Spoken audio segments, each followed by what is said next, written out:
ways that you can... And a little Achilles heel, Yeah. because... So the brunette was the Achilles heel.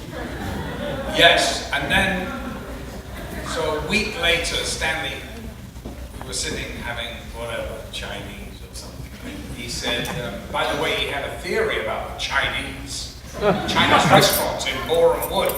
The worst food I've ever eaten. I think they serve dead cats. And he loved it. I used to say, it's late, I gotta get something to eat. Let's go to the Chinese. Oh, Jesus, is there nothing else? No, there's nothing open now. Just the Chinese. So we go there, he'd say, you know, they're all spies, don't you? What do you mean? He goes, oh, these waiters, oh, they're all spies for the Chinese government. Communists, you know that. I said, no, I didn't know that, Stanley. And you know what? I think he was right. Anyway, I was going to tell you, the brunette went up to Stanley and said, I want my name taken off this movie. So her name is not in the credits. And he said, but why? She said, because my family in Australia will be embarrassed to see this. And I was behind her and I was saying, quite right, can you take my name off it?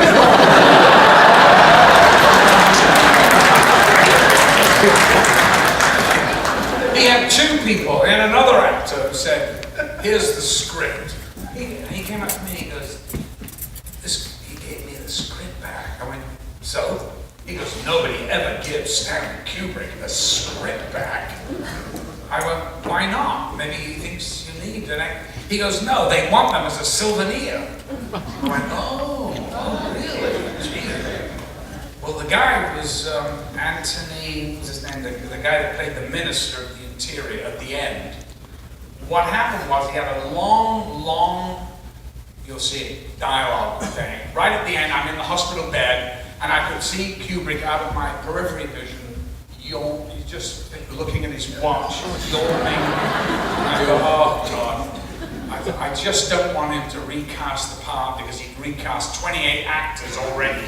So I had to reshoot all the scenes. Yeah. So, luckily I wasn't one of those 28.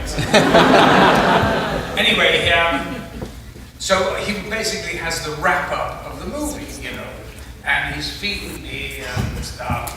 So to hurry things along, get the guy moving, because someone did that with my mouth, like a cuckoo in the nest, to get him to move on, get the food in and get moving.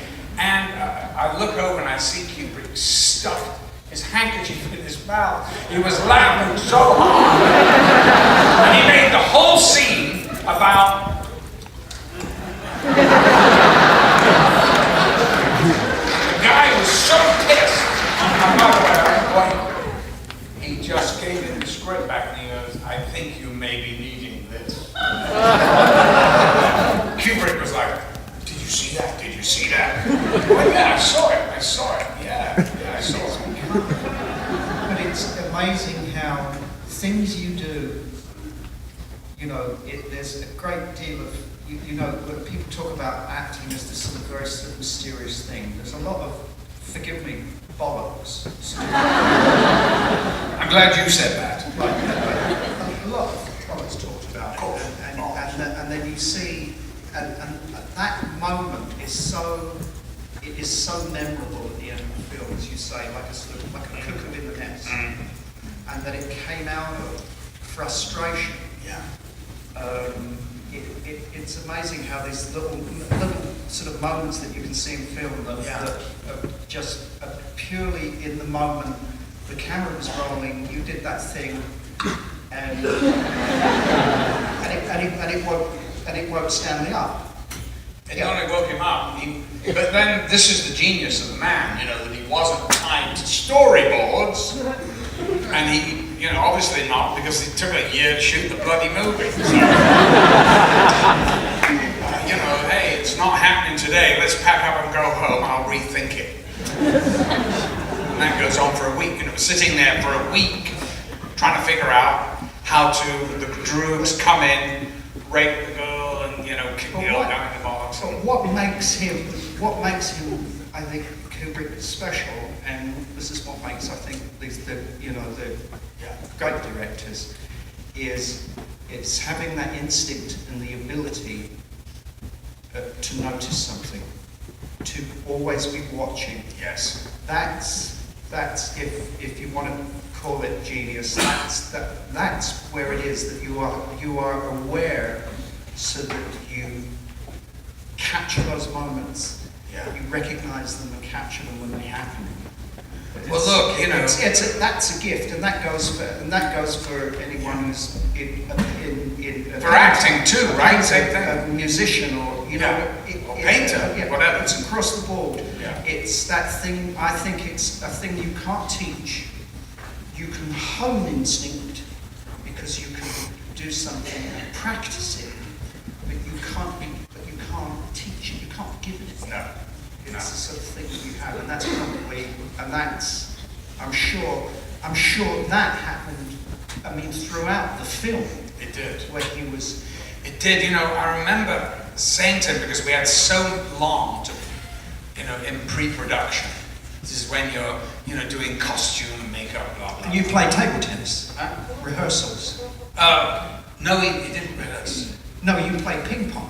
Yeah, well, that was during the voiceover. And by the way, the voiceover is like the conscience of the movie. And the voiceover really was where I could use the language, because he didn't like me using too much of the Nadsat, the Burgess, the language that he created for the novel, because he thought that people wouldn't understand it. And you know, Stanley, whatever else he was a great producer. He knew kind of what would go and would not go. And he goes, no, I don't want you doing too much of that. You can do it as the droog, okay, but, and you know, a lot of his casting, I went up to him and said, why is the cat lady played by Miriam Carlin, who looks like she could kill me? It should be an 80-year-old, dear old, sweet old lady. And he goes, then we're dead. Because that is not going to happen. You want somebody who you think can measure up to you. Because if you have a sweet little old lady, they're going to hate you. Yes, so they might not like your character.